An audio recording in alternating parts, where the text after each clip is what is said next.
Nous sommes le 21 mars 2025, peuple d'Afrique et peuple du monde libre. Heureux une fois de plus de vous retrouver sur Gandhi Malian TV. C'est le deuxième numéro de l'émission Parole aux Africains. Évidemment, nous avons avec nous des Africains très engagés, très déterminés.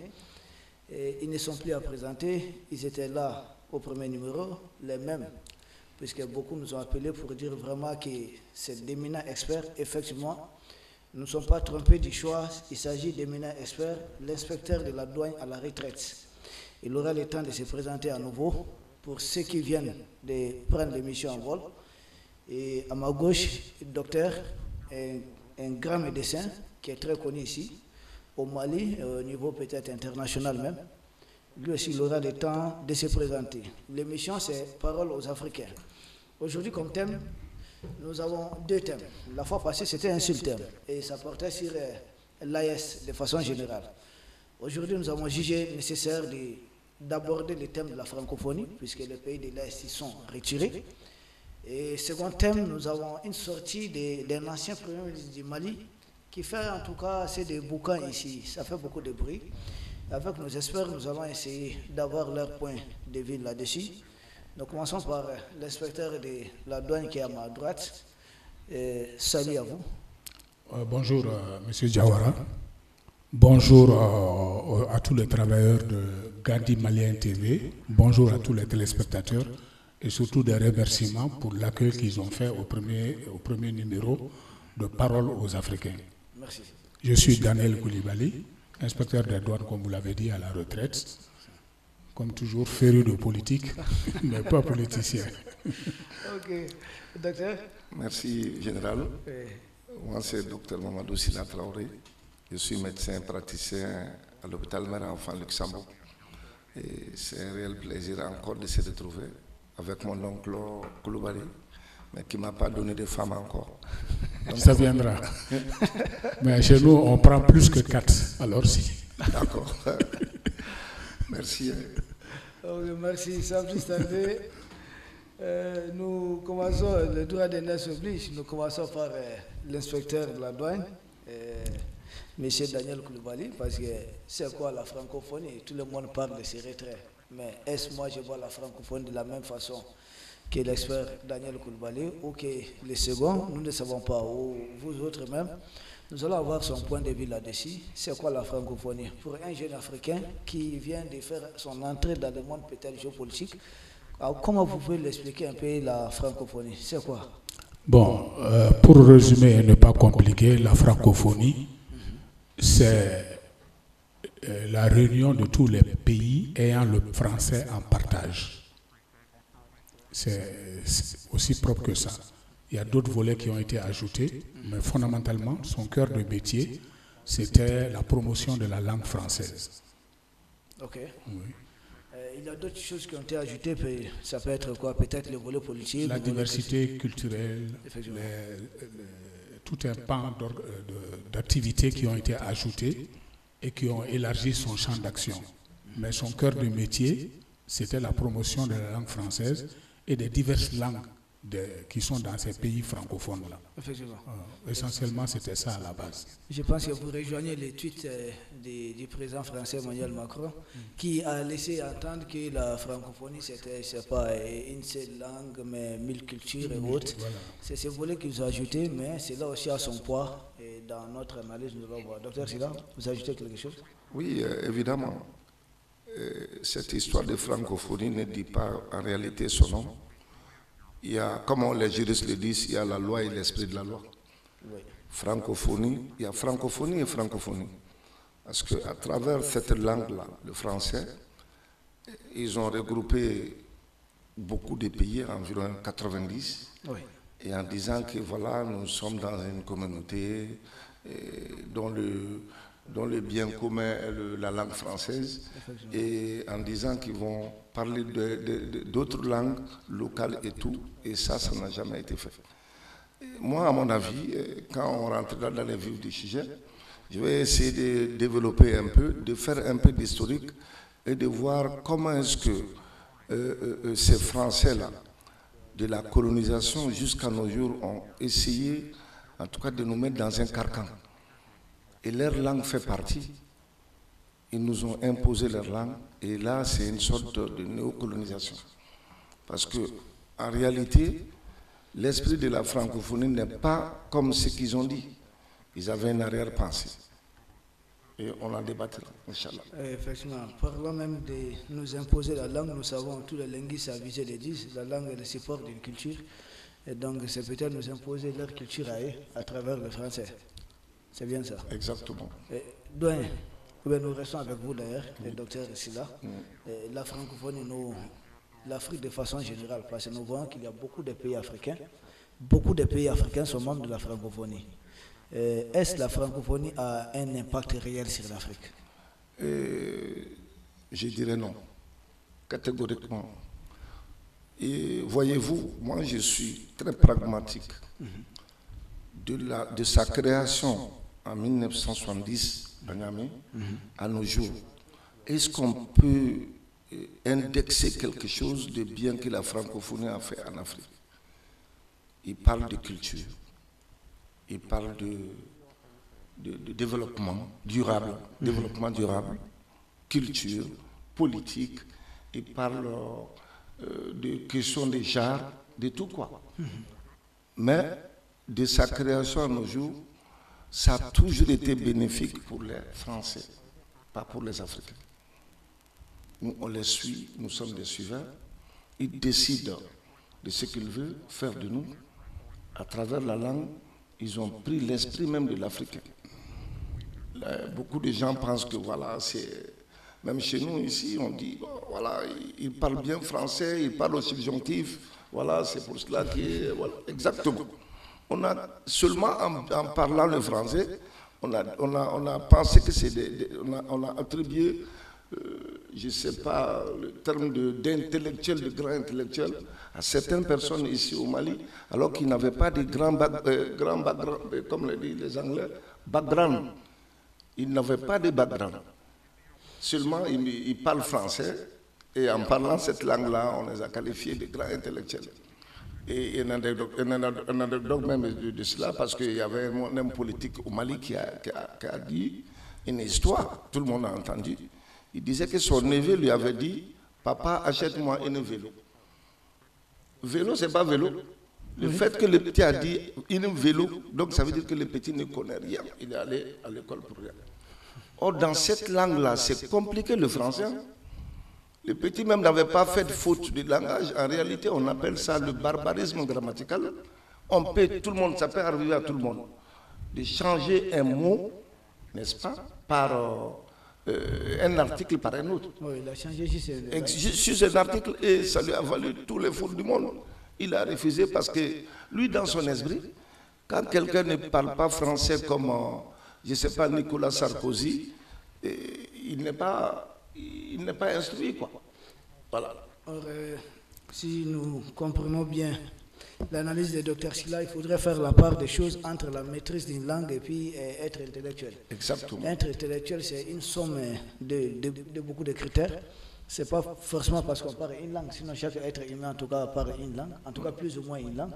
Exactement. Voilà, il y a ceux qui sont polyglottes, et effectivement, l'enfant a un vélo, une vélo, c'est juste des genres du même article même qui a changé, masculin, féminin. Et doyen. Oui, M. Diawara, je crois qu'on va faire un bref rappel de la façon dont est née la francophonie. C'est vrai que c'est derrière nous, mais il est toujours bon pour l'histoire de savoir comment c'est venu. Allez-y. Ça a commencé le 20 mars 1970. 70, oui. À Niamey, curieusement, ça a commencé par l'agence culturelle de coopération culturelle technique. Donc c'était uniquement axé sur des vecteurs techniques de coopération. Mais par la suite, ça a évolué en agence internationale de la francophonie, à la suite du remaniement de la charte. Puis, une troisième fois, quand la charte a été remaniée, c'est devenu l'Organisation internationale de la francophonie. Donc là, c'est pas... Et sa structuration, c'est la même structuration. Vous savez, ils ne font rien de nouveau, les Français. Là, ils prennent les mêmes choses, ils recommencent. Exactement. En réalité, la structuration, c'est le sommet des chefs d'État le Conseil des ministres, la commission ou bien le secrétariat permanent. Donc ce sont ces structures-là, mais qui ont été associées avec des structures sectorielles qui œuvrent dans des secteurs donnés. Et donc comme la Confémen, Confédération de l'enseignement, je crois, et la Conféges pour le sport, qui sont autant de choses, mais il y a d'autres choses qui sont venues compléter tout. En gros, c'est ça. Mais là n'est pas l'important, puisque nous n'y sommes pas déjà, ce n'est que juste un rappel historique. Mais ce qui était important et qui nous a amené à cette déflagration, qui nous a amené à quitter l'AES, ça réside dans les objectifs de la francophonie. Les objectifs, à ces objectifs, il y a aussi un certain nombre de critiques qui ont été faites et paradoxalement, on retrouve souvent les mêmes critiques au niveau de la CEDEAO. Ce qui fait, je ne sais pas. Il s'agit de quelles critiques précisément? Bon, d'abord les objectifs.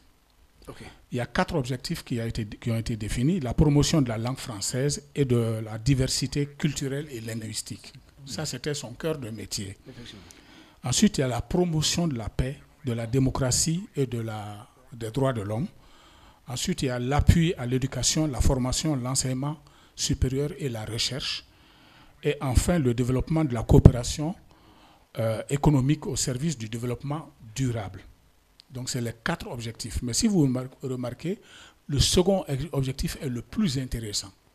C'est la promotion de la paix, de la démocratie et de l'homme, et des droits de l'homme, que l'on retrouve dans le protocole additionnel pour la démocratie et la bonne gouvernance de la CEDEAO. C'est ce vers-là qui a été mis dans les fruits, depuis aussi en ce qui concerne l'OIF.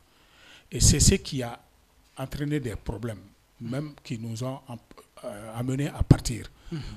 Et donc, si on parle de ce deuxième truc, de ce deuxième objectif, oui. Par cet objectif, la France, qui est le point majeur de la francophonie, se donne le droit d'interférer dans les affaires intérieures des pays. Effectivement. Et tout comme dans la CEDEAO, et la CEDEAO s'interfère dans la gestion intérieure des pays, mais par le biais de la CEDEAO qui est devenue son instrument. De la même façon, l'OIF, l'Organisation internationale de la francophonie, est devenue son instrument. Mais il est à signaler que toute l'Afrique n'est pas dans... C'est uniquement les pays africains qui parlent français ou qui ont une communauté française. Parce qu'ils se sont donné ce droit aussi, même si un pays n'est pas dans l'OIF, d'intervenir parce qu'il y a juste une communauté, comme les Russes dans le Donbass, qui protègent une communauté russe qui a la langue russe. Et donc, ils se sont donné ce droit-là. Ce qu'ils contestent aux Russes dans le Donbass, ils le font chez nous ou dans d'autres pays qui ont juste une communauté francophone, mais qui ne sont pas des pays francophones à vrai parler. Tout ceci, ça procède d'une chose, donner une position à la langue française au niveau des instances internationales, où c'est l'anglais qui domine. Donc, c'est une concurrence à la langue anglaise. Eux, ils ont le Commonwealth, où aussi les gens ont en partage l'anglais. Donc, les Français se sont donné un instrument de regroupement de tous les pays où on parle français pour faire la promotion de la langue française. Et dans les objectifs, dire qu'on va faire la promotion de notre culture, oui, quelque part. Les écrivains francophones ont des forats où ils peuvent faire la promotion de leurs livres, les cinéastes faire la promo, comme le FESPACO au Burkina et Festival des Arts et quoi là.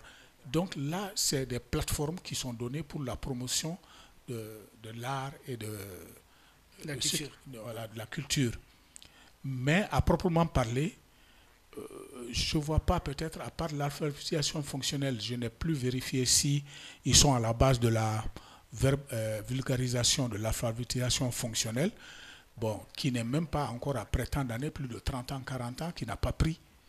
Et je crois que c'est d'autres qui sont venus avec d'autres sortes d'alphabétisation, telles que le Nko, qui ont fait plus en peu de temps que l'alphabétisation fonctionnelle.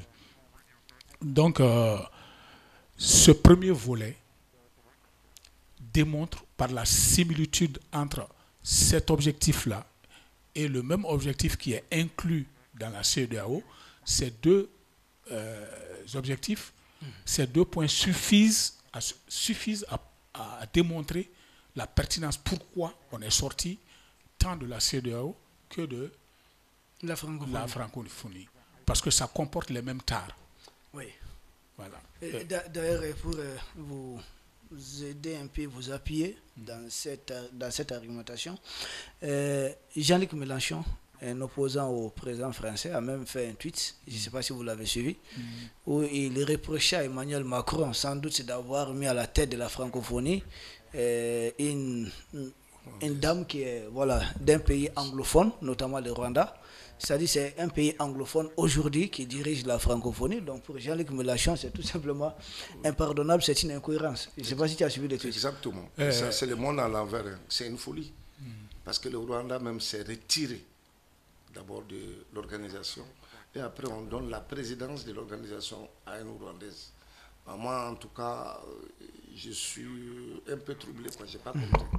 Je ne sais pas pourquoi de telles choses arrivent. Il y a un questionnement. Non, mais c'est peut-être pour l'objectif 2 que le doyen a souligné. Tous ces objectifs-là concourent à créer, à consolider ou bien à créer, à entretenir une certaine puissance au gouvernement français auprès des institutions internationales. Donc pour la France, peut-être il faut utiliser la francophonie comme lobbying, essayer de récupérer le Rwanda. N'oublions pas la position du Rwanda aussi dans la guerre à l'est de la RDC, autour des minerais qu'on fait exporter. Oui. Allez-y. Je vous dirais que c'est un critère, mais il y a d'autres critères. Oui. Il y a 3 ou 4 autres critères, dont celui que vous venez de citer. La dame s'appelle Louise Mushikiwado. Mushikiwado. Elle était ministre des Affaires étrangères de Paul Kagame. Effectivement. Or, jusqu'à ces derniers temps, Paul Kagame, et encore maintenant, on le considère comme un dictateur. Oui. Et donc, ça fait de gros problèmes, parce qu'elle a été ministre où elle était alliée à quelqu'un qui est traité comme dictateur. C'est le premier point. Mais deuxième point, qui a changé la langue officielle de son pays. Le Rwanda, la langue officielle, c'était le français. Mais par défiance, il a changé et il a amené l'anglais comme langue officielle à la place du français. Et malgré tous ces avatars, malgré tous ces coups portés à la francophonie, Macron se permet de désigner. Mais il a désigné la dame unilatéralement parmi 80 autres dirigeants qui n'ont pas eu voix au chapitre. Elle a été uniquement désignée par Emmanuel Macron. Je ne sais pas les textes pour l'élection, ou je ne sais pas, là, on élit ou on... Elle a été nommée, disons. Bon, quand c'est... C'est bon, de toute façon, je pense que ça nous conduit d'ailleurs à notre troisième question. Il y a d'autres critères, peut-être. Oui, nous allons en arriver tout de suite. Ça nous donne peut-être raison de poser cette troisième question. L'Est, de toute façon, l'Est qui est très souverainiste, l'Est qui est très panafricaine, ne peut pas rester dans une telle organisation. C'est-à-dire, quitter la CEDEAO, rester dans la francophonie, ça va être une incohérence totale. Oui. Maintenant, le retrait de l'AS, de la francophonie, comme la France a pour habitude de le dire, que le ciel va nous tomber sur la tête, mais le ciel ne nous est jamais tombé sur la tête. Et quel impact, quelles conséquences, comment vous voyez ce retrait de l'AS de la francophonie? Monsieur Diawara, permettez-moi de citer au moins les quelques d'autres critères qui ont contribué à ça, parce que qui sont tout aussi importants. Non, allez-y. Déjà, la francophonie, par sa manière d'être gérée, avait été décriée au Canada principalement, pour le choix de cette dame, mais aussi pour l'élargissement. L'OIF, l'Organisation internationale de la francophonie, a été élargie, curieusement, à des pays qui n'ont aucun lien avec le français. Aucun lien. Et c'était des critères d'intégration politique. mais ça dérogeait, ça se démarquait du cœur de métier qui était la promotion du français. Vous verrez, dans ces pays-là, vous avez la Moldavie, vous avez l'Uruguay, vous avez le Mexique, l'Arabie Saoudite, le Qatar. Le Qatar, oui. Et surtout, pareil, le Kosovo, qui a été intégré dans la francophonie, alors que des pays membres de la francophonie ne reconnaissent même pas le Kosovo comme État. Oui, effectivement. On l'intègre dans une organisation à laquelle eux, ils appartiennent. Comment on a forcé les choses pour ouvrir la porte? Et donc... Nous rappelons à nos téléspectateurs, le Kosovo, c'est ce pays qui a le démantèlement de la Serbie, voilà, à la suite de l'éclatement de la Yougoslavie. Absolument. Et donc, cet élargissement, il a été fait pour des pays, par exemple, comme la Bulgarie ou l'Angola. Vous verrez aussi qu'il y avait la Bosnie-Herzégovine, la République dominicaine, les Émirats arabes unis, l'Estonie, le Qatar, l'Uruguay, le Mexique, le Costa Rica, le Kosovo dont on vient de parler, qui n'était même pas un État reconnu par tout le monde. Et donc, cette précipitation, ils sont en train de dévoyer la francophonie et d'en faire un autre instrument. C'est pourquoi les gens sont en train de se dire qu'ils sont en train de créer une mini-ONU ou une ONU bis. Des anciens de la francophonie ont même fait ce reproche de cette ouverture inconsidérée de la francophonie à tous ces États-là et la gestion patriarcale qu'en font la France. Donc voilà, dans un ensemble de critères, au-delà du fait que le Mali, les 3 pays de l'AES avaient été suspendus, je vous rappelle que la suspension, vous savez, la charte, une charte, il n'y a pas de volet répressif. Une charte, juridiquement, elle n'est pas accompagnée d'un volet répressif. Mais il y a eu une déclaration de Bamako. C'est précisément une déclaration de Bamako qui a pris dans son point 5 un ensemble de mesures, dont la suspension. C'est de là qu'est partie l'autorisation de suspendre les pays où on fait une prise de pouvoir en dehors des voies constitutionnelles. Or, c'est dans la CEDEAO qui interdit aussi la prise de pouvoir par des voies autres que constitutionnelles. Donc, vous voyez la similitude entre les deux. Et autant on a été suspendu dans la CEDEAO, autant on a été suspendu dans la francophonie. Mais ces suspensions ont révélé un autre visage.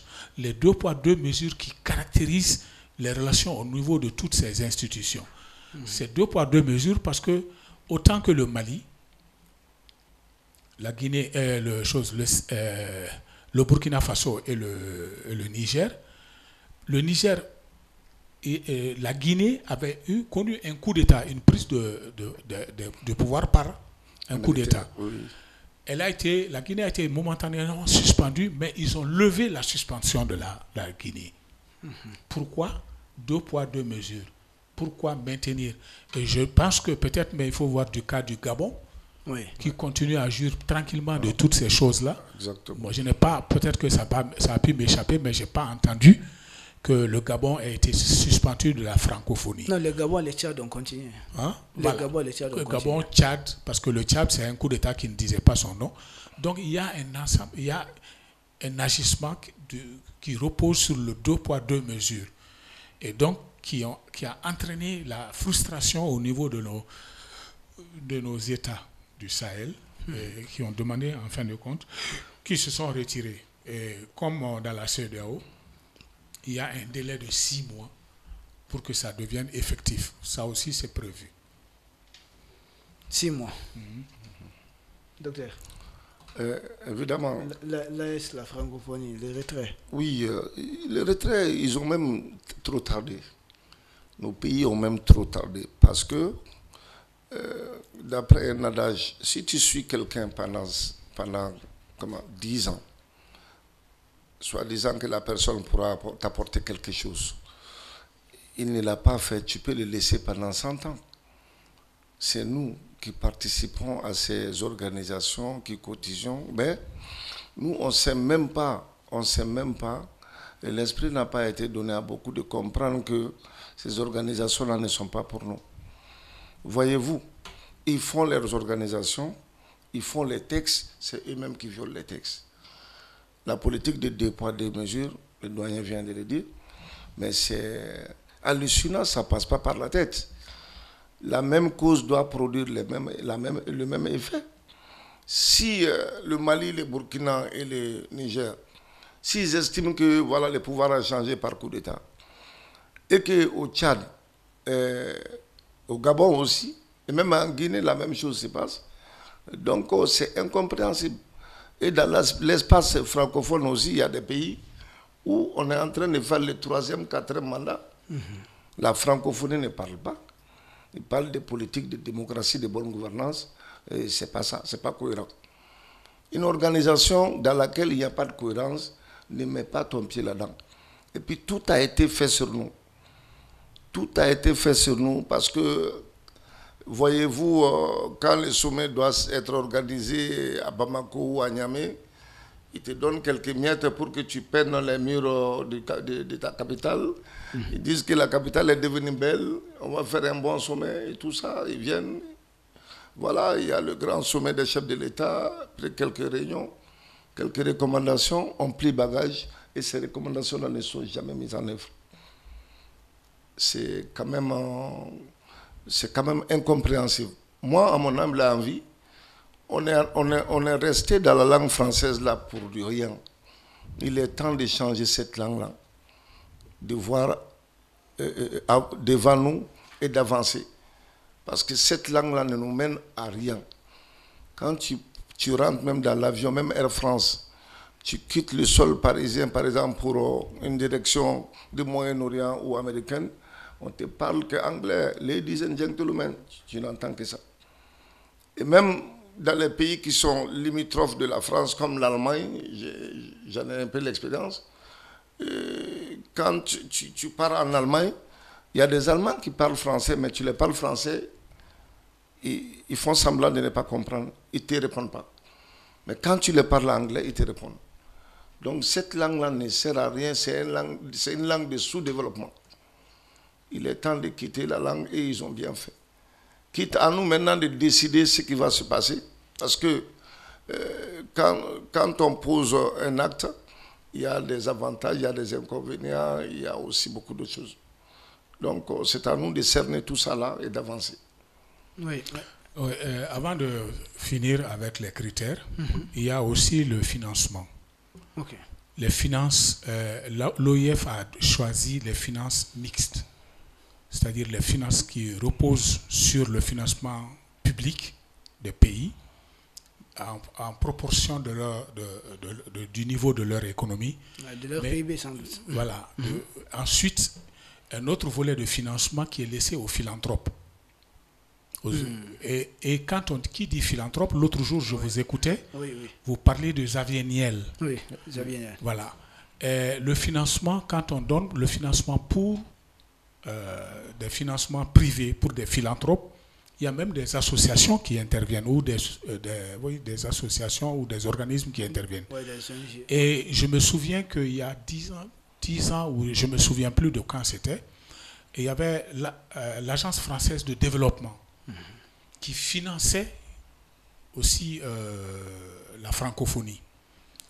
Et l'Agence française de développement était aussi financée par des philanthropes tels que Xavier Niel. Et Xavier Niel a eu un problème, 2 problèmes. Il a été poursuivi pour proxénétisme et pour détournement de biens sociaux ou quelque chose comme ça.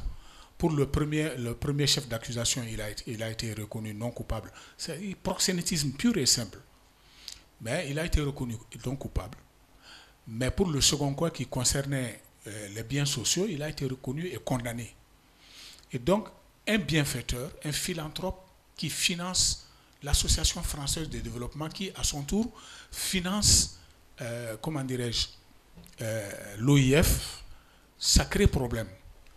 Parce que la moralité de celui qui finance l'Agence française de développement, quand il y a eu ce scandale-là, ce scandale a répercuté sur l'OIF en quelque sorte, parce qu'il prenait des financements des gens qui sont en train de faire de l'évasion fiscale et d'aller cacher leur argent dans des paradis fiscaux.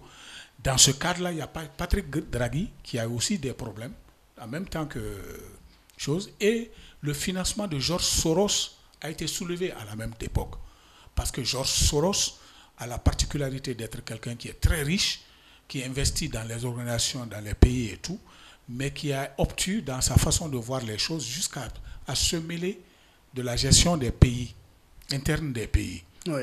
Et quand ce Georges, on arrive à découvrir qu'il a de l'argent planqué dans les paradis fiscaux, ça fait scandale.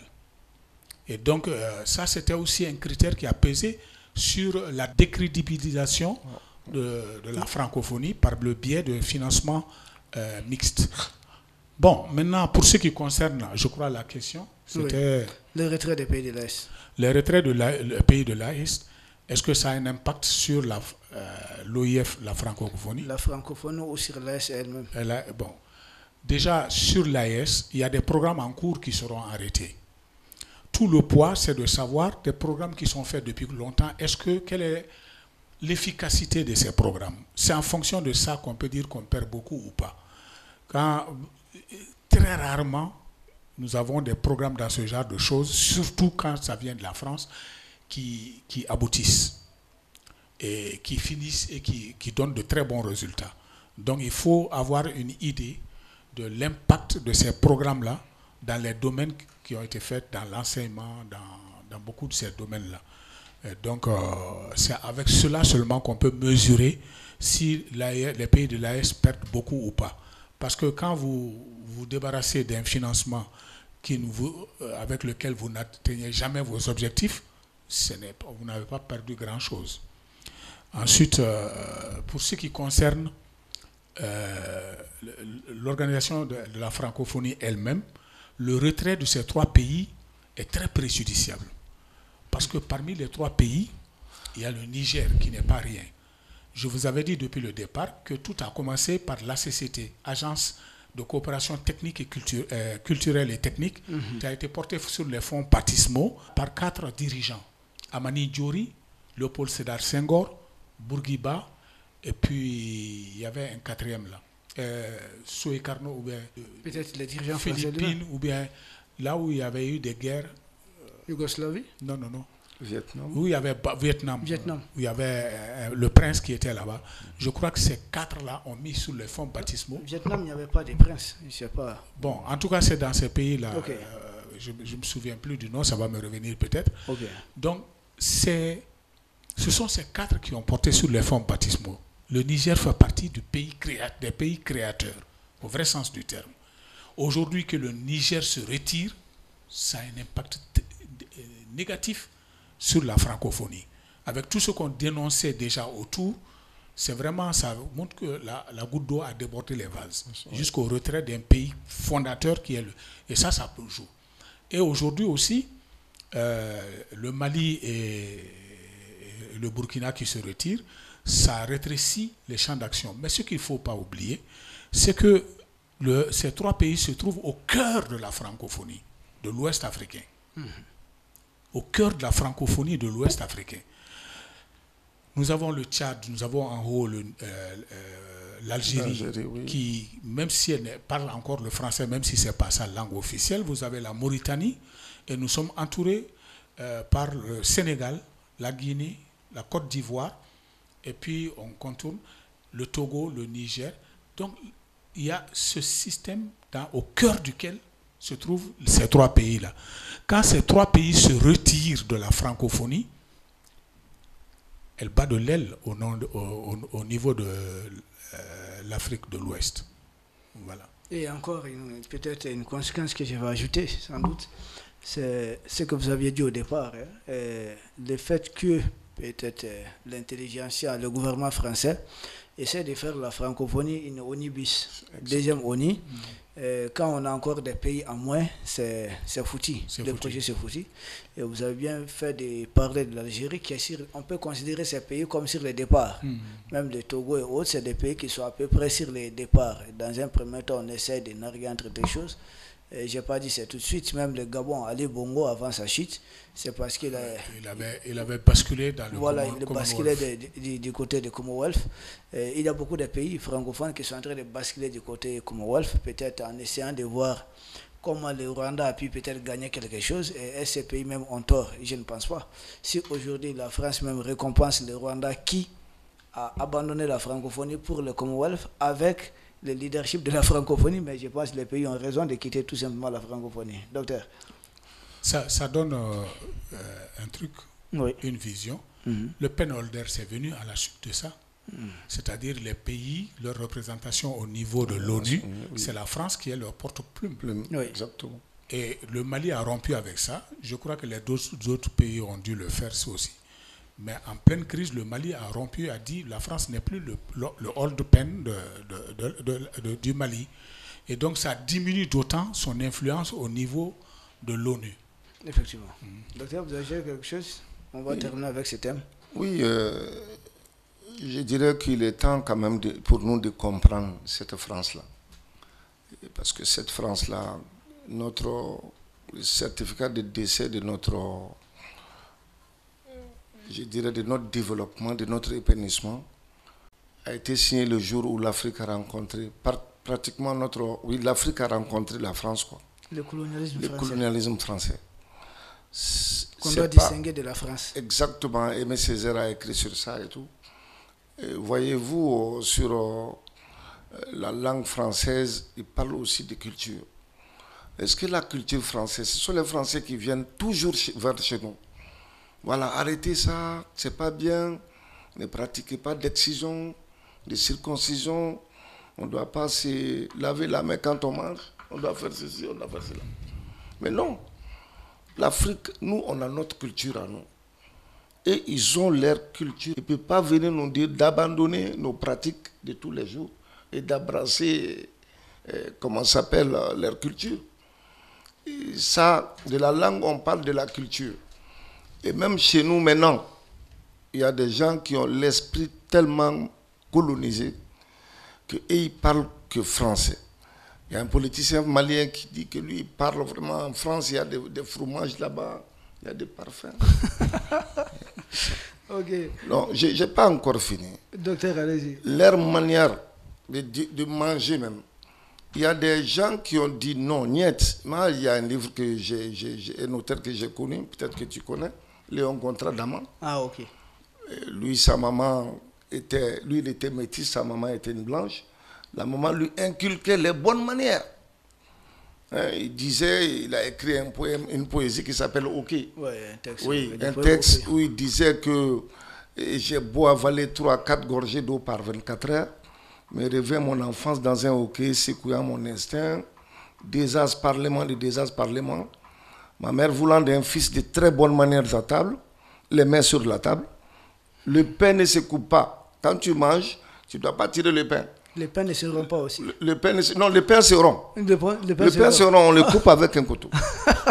Le pain ne se gaspille pas, le pain de Dieu, le pain de la sueur de front de votre père, le pain du pain. Une fourchette n'est pas un cure-dent. Oui, un nez bien élevé ne balaye pas l'assiette. Un estomac doit être sociable et tout instrument sociable se passe zéro. Vous voyez tellement de choses, tellement de valeurs que lui, il voulait inculquer aux petits noirs, les petits noirs, le petit métis ne voulait pas. Si ta leçon n'est pas apprise, tu n'iras pas à la mèche de dimanche. Exactement. Oui. Bon, ça, il faudrait qu'on sorte de tout ça, qu'on comprenne, quoi. Vraiment, on a du chemin. Le blanc nous a mis tellement de problèmes. C'est-à-dire, quand on voit même la définition de l'impérialisme... Les blancs rectifient, le colon. Le colon étant pour moi le colon, voilà. Le colon nous a fait trop de mauvaises choses.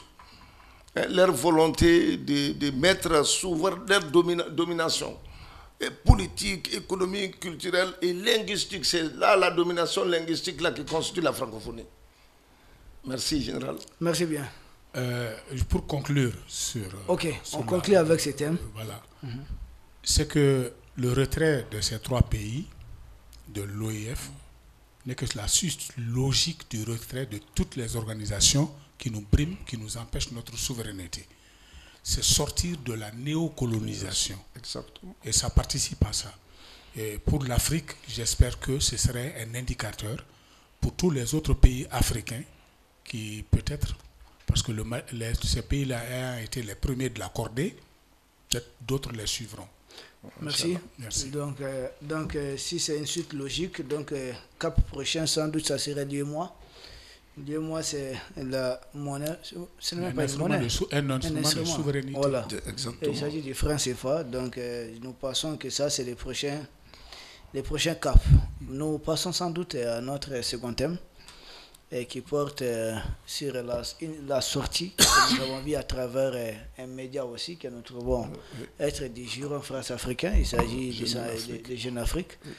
Comme si l'Afrique est toujours jeune. C'est ce qu'on veut, parce que c'est des gens peut-être qui pensent que l'Afrique est née avec les indépendances. Or, l'Afrique est antérieure, l'Afrique c'est la plus grande civilisation. Jusqu'à preuve du contraire, l'Égypte a la plus grande civilisation de l'histoire. Ça, c'est l'Afrique. Et puis c'est avéré.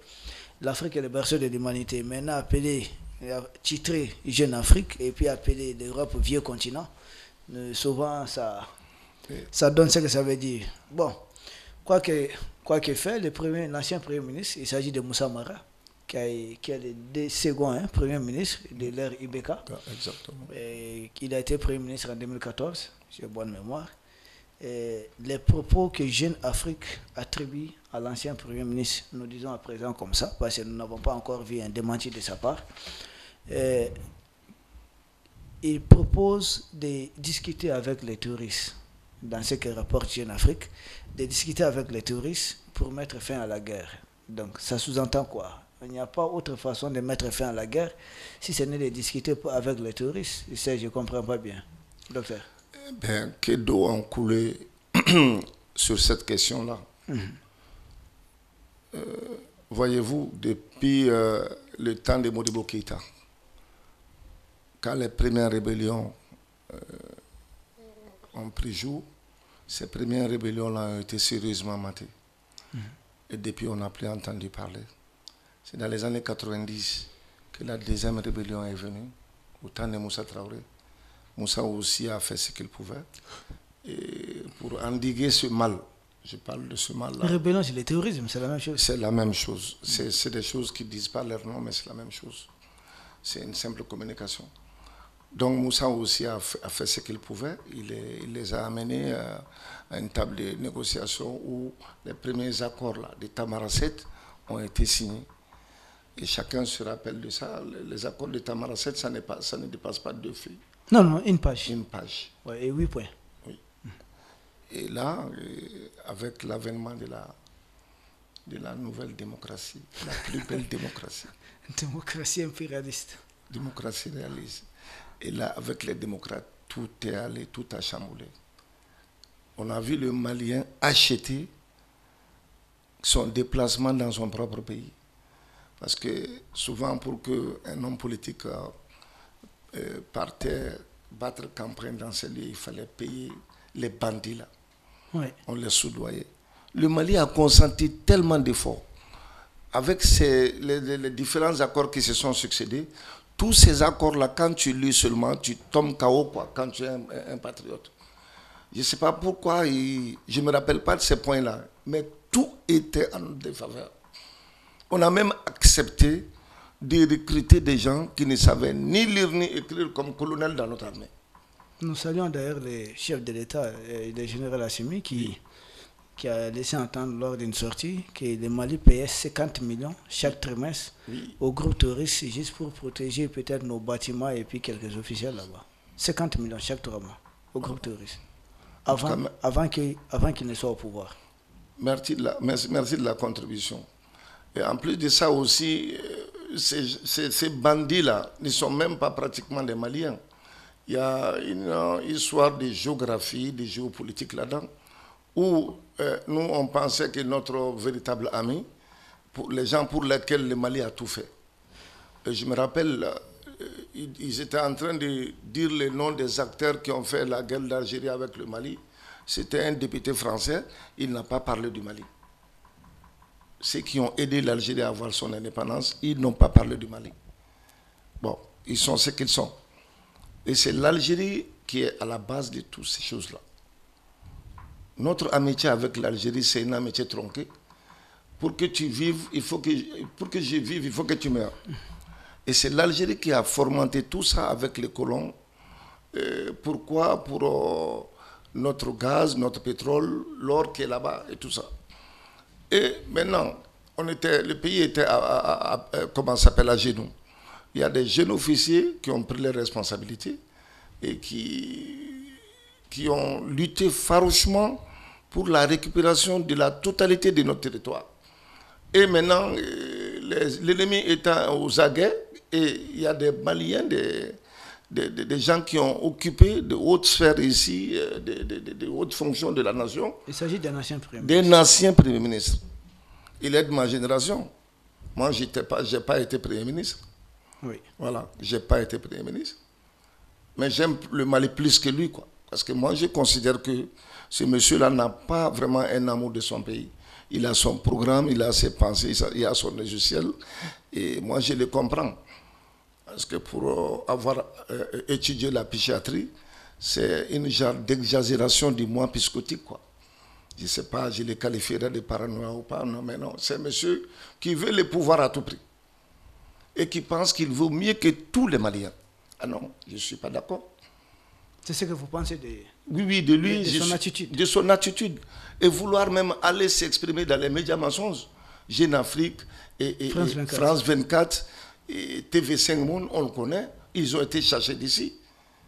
Et c'est toi qui parles. Chaque fois, moi, j'ai constaté que chaque fois que nos autorités sortent pour une communication, lui aussi, il va quelque part pour une communication.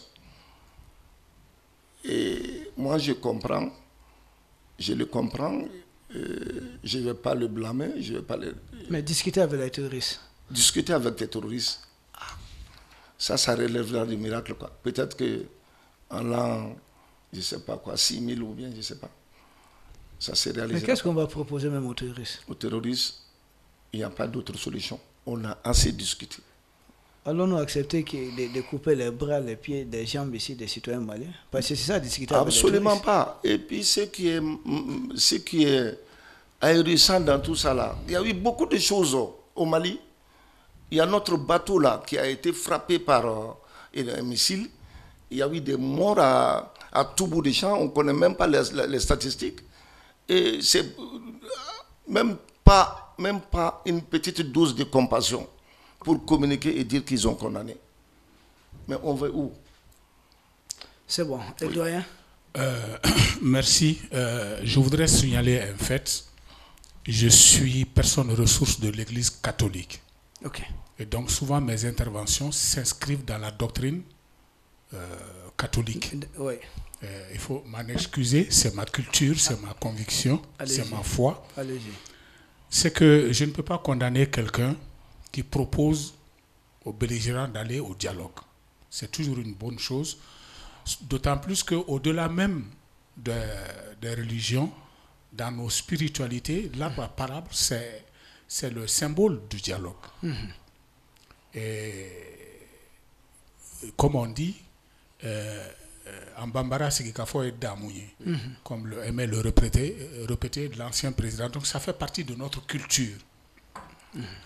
Donc je ne peux pas le condamner pour avoir proposé ça. Mais cependant, ce que moi je signale, il y a un terme dans ce que j'ai lu qui m'a un peu rebuté.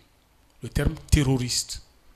Quand bien même il fait la distinction entre ceux qui sont maliens et ceux qui sont venus de l'extérieur. C'est puéril comme distinction, parce que aussi dans la Bible, celui qui prend les armes et fait appel à des gens étrangers pour venir combattre son propre pays, il ne mérite même pas d'être appelé enfant de ce pays-là.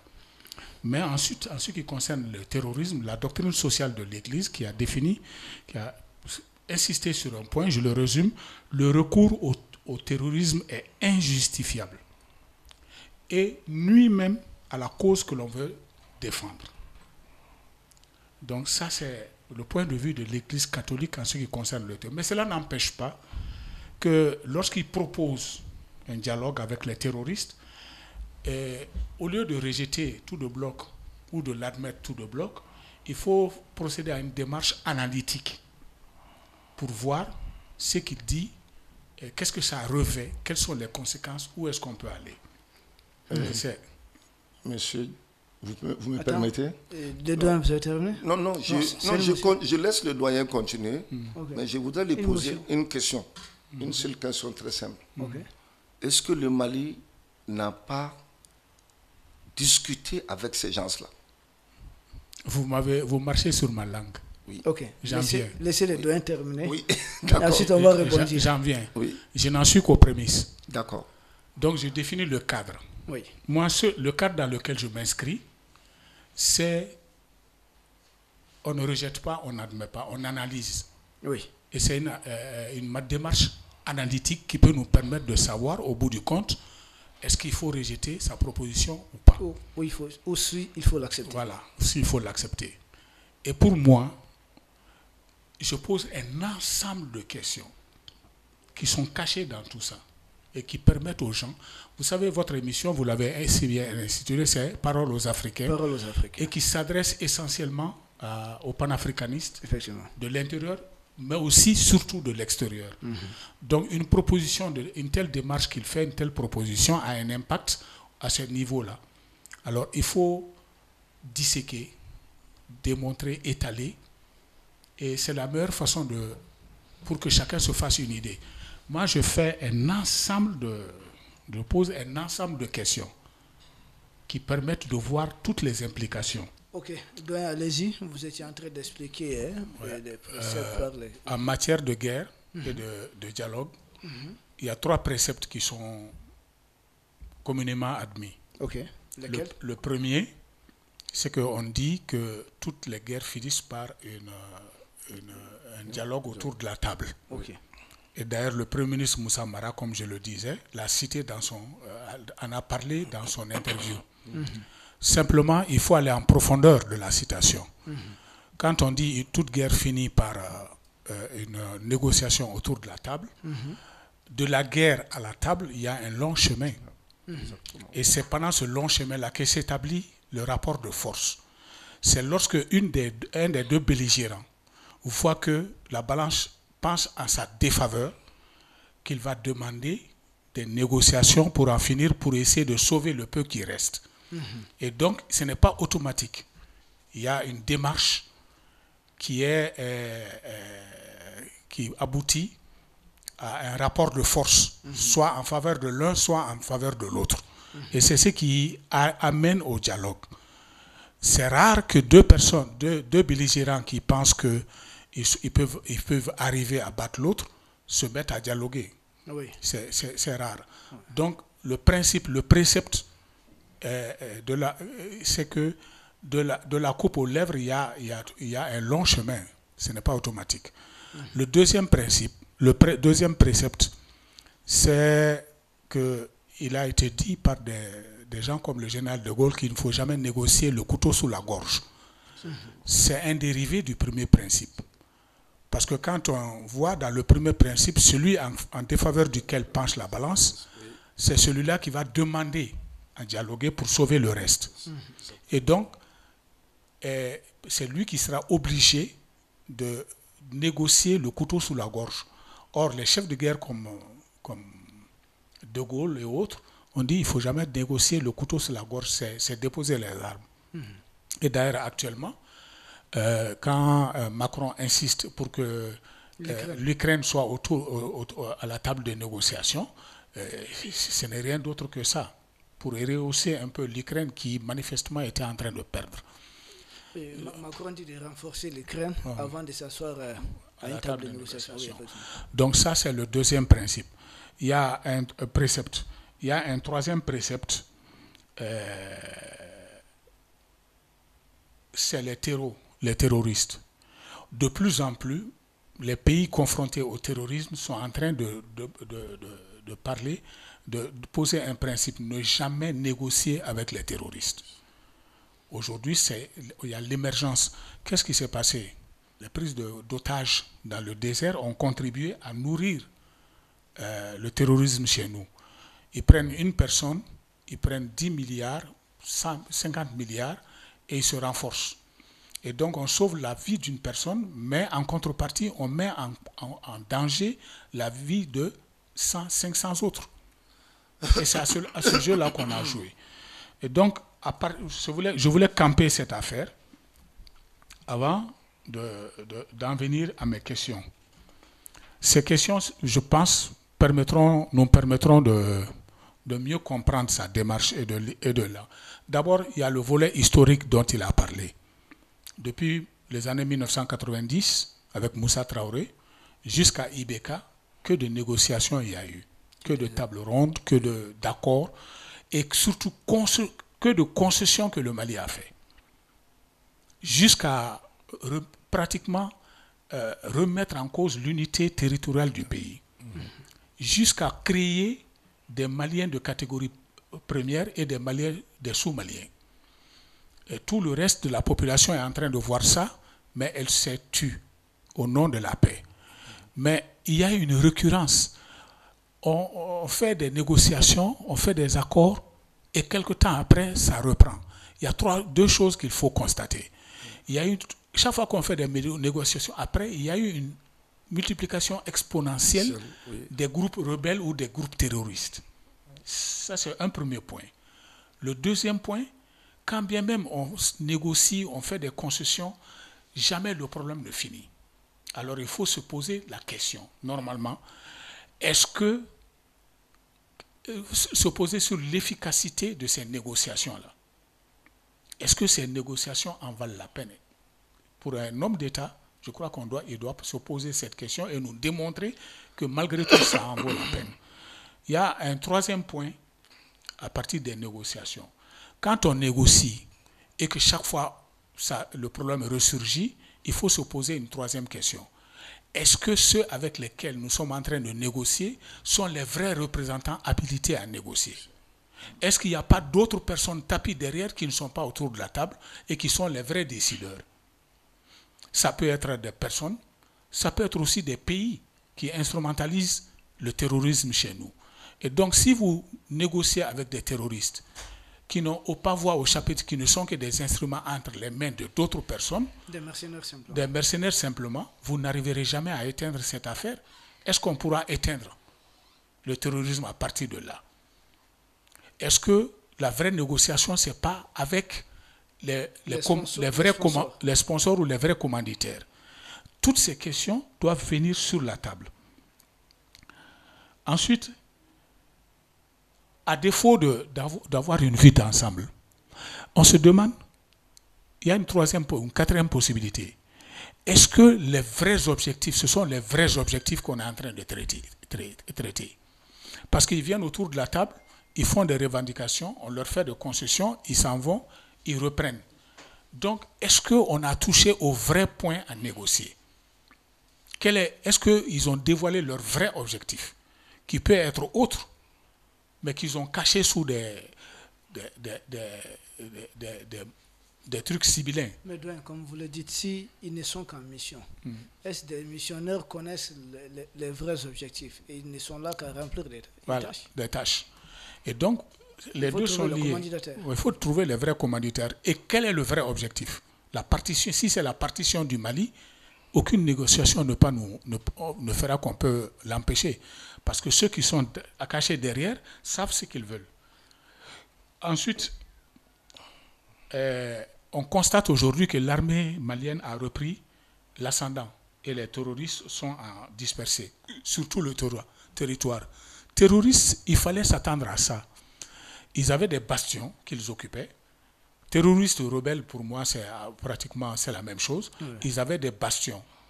L'armée réorganisée, restructurée, la chaîne de commandement restaurée est montée à l'assaut et a commencé à récupérer l'ensemble des territoires. Mais il était évident que pour les groupes rebelles qui ont une certaine unité et qui ont un sponsor, peuvent se regrouper à l'extérieur pour se réorganiser. Mais les terroristes djihadistes, comme on dit peut-être, bon, je m'excuse si le terme djihadiste peut prêter à confusion, mais les terroristes se dispersent. Ils ne sont plus en grand groupe. Ils adoptent une autre stratégie de harcèlement en faisant des coups partout sur le territoire et donner l'impression d'une insécurité grandissante. La guérilla. La guérilla. Et donc, ceci est extrêmement difficile à combattre. Pour un chef de l'administration, quelqu'un qui a été si haut placé, doit savoir qu'une telle lutte est très ardue.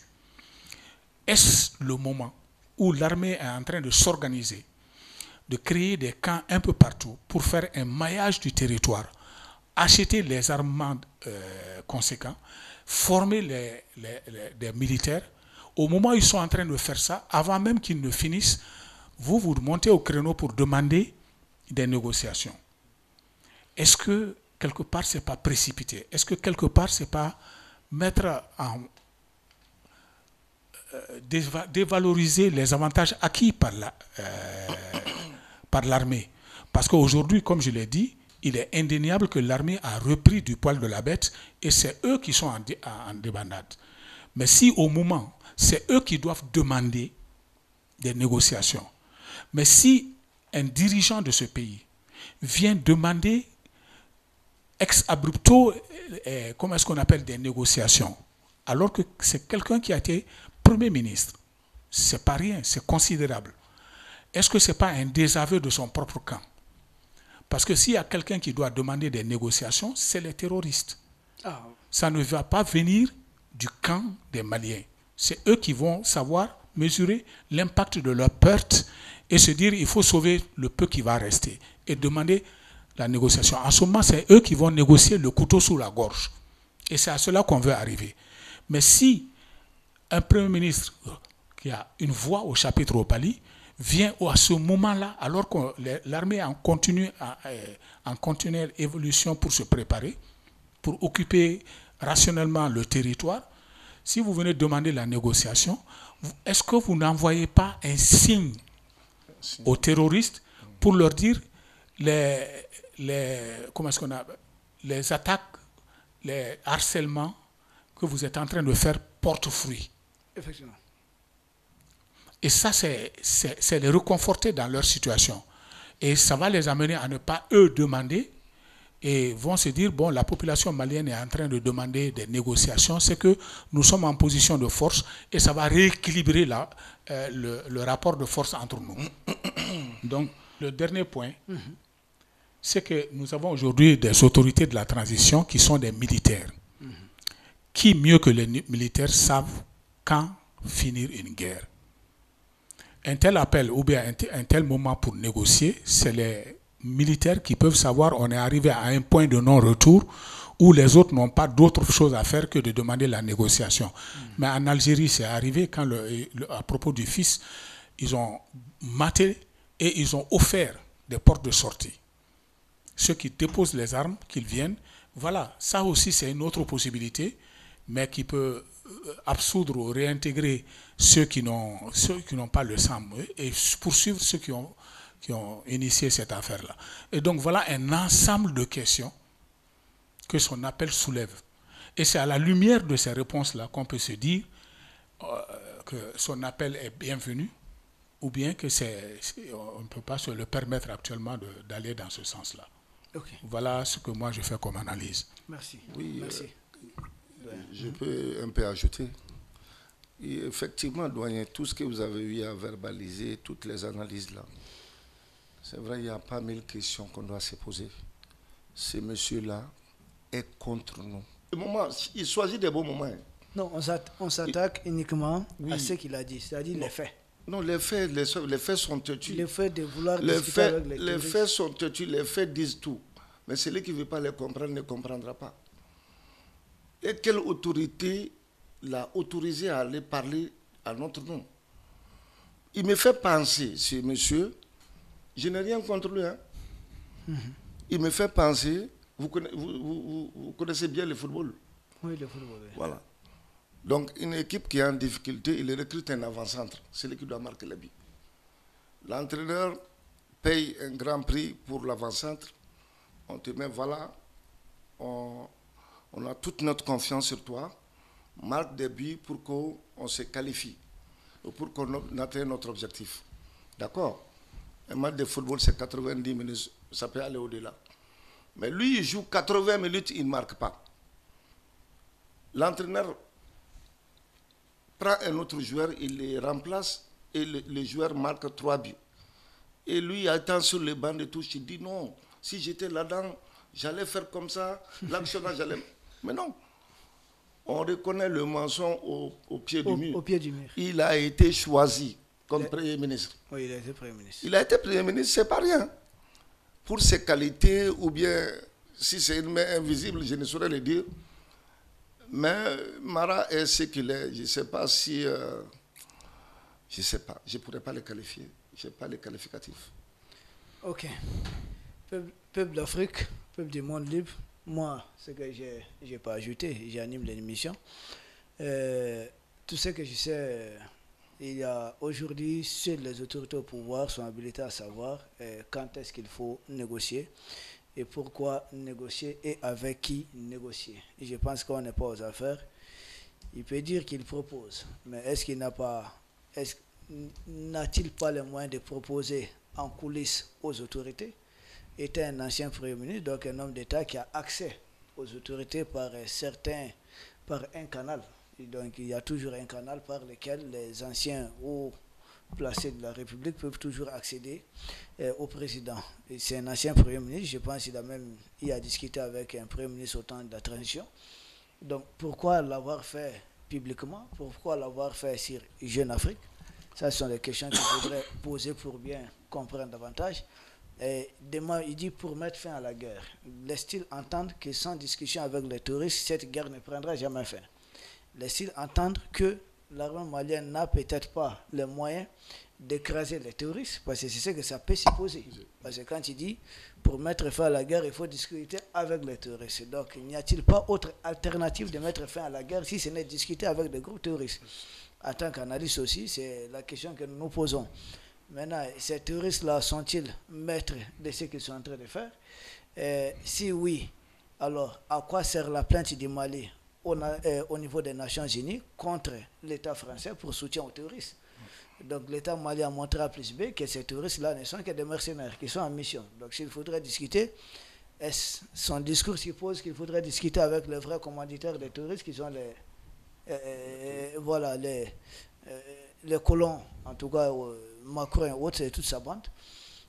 Ou bien encore, il y a beaucoup de questions à poser, mais tout laisse à croire que je pense que c'est une sortie très ratée.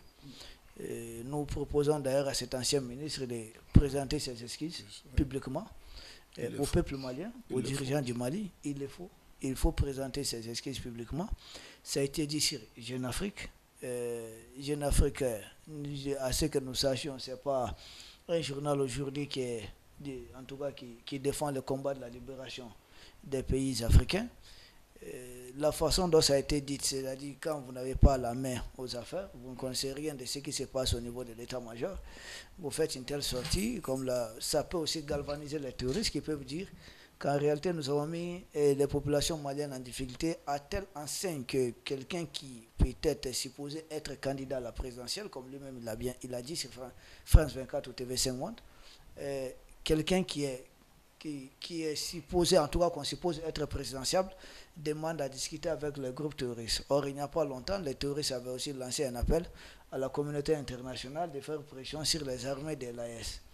Qu'est-ce qui se passe? Il y a quoi? Nous proposons à l'intéressé de sortir et de clarifier ses propos, d'être très clair, d'être précis sur ce qu'il avait dit. Et nous pensons que les autorités aussi sont en train de suivre. Et sans doute ce n'est pas tombé aussi dans l'oreille des sourds. Il y a ceux qui sont chargés de la justice au Mali aussi sont là. Est-ce qu'ils ont leur mot à dire là-dessus? Nous ne savons pas. Voici ce que nous pouvons dire en résumé, sauf si vous avez votre mot de la fin. Bon, mon mot de la fin, c'est que il y a un ensemble de questions. Quand il fait une telle proposition, il peut saisir l'occasion pour les éclairer, pour éclairer l'opinion publique sur chacun de ces points-là. Et peut-être ça aurait été plus utile avant de proposer sa solution. Mais à l'état actuel des choses, moi, personnellement, avec ma conviction, je me dis que ce n'est pas le moment pour l'homme. Exactement. À chaque chose, son moment, quoi. Et voilà, quand il y a des choses, des questions d'ordre national, étant ancien Premier ministre, c'est plus facile de contacter les autorités et souvent faire des propositions. Tout ça, là, c'est constructif, quoi. Et voilà. Maintenant, si il fait des déclarations sur Jeune Afrique, peut-être ça n'engage que sa personne. Le Mali est plus grand que tout ça. Non, mais il a parlé du Mali, ça engage maintenant le Mali aussi. Oui, non, le Mali, je dirais que le Mali... Les touristes là tuent des Maliens. Oui, le Mali est plus grand que tout ça. Le Mali a trop suivi. Ces terroristes-là nous ont fait voir de toutes les couleurs. La peur change de camp. Et voilà, il ne faut pas se mettre le pied là-dedans. Ce sont les spécialistes qui gèrent ce problème-là. Et les militaires là sont les véritables spécialistes. Moi, je le crois. J'ai pris pour eux tous les jours pour qu'on voie le bout du tunnel. Merci. Merci beaucoup, peuple d'Afrique. Merci d'avoir été là avec nous. Nous avons été un peu longs aujourd'hui. Il fallait décrypter ces deux sujets au sommet de l'actualité. L'important sur la francophonie, le second portant sur les questions du tourisme. Nous espérons vous retrouver en bonne santé, en parfait état, le vendredi prochain pour un troisième numéro. À vendredi prochain à 21h. Nous vous remercions. Merci.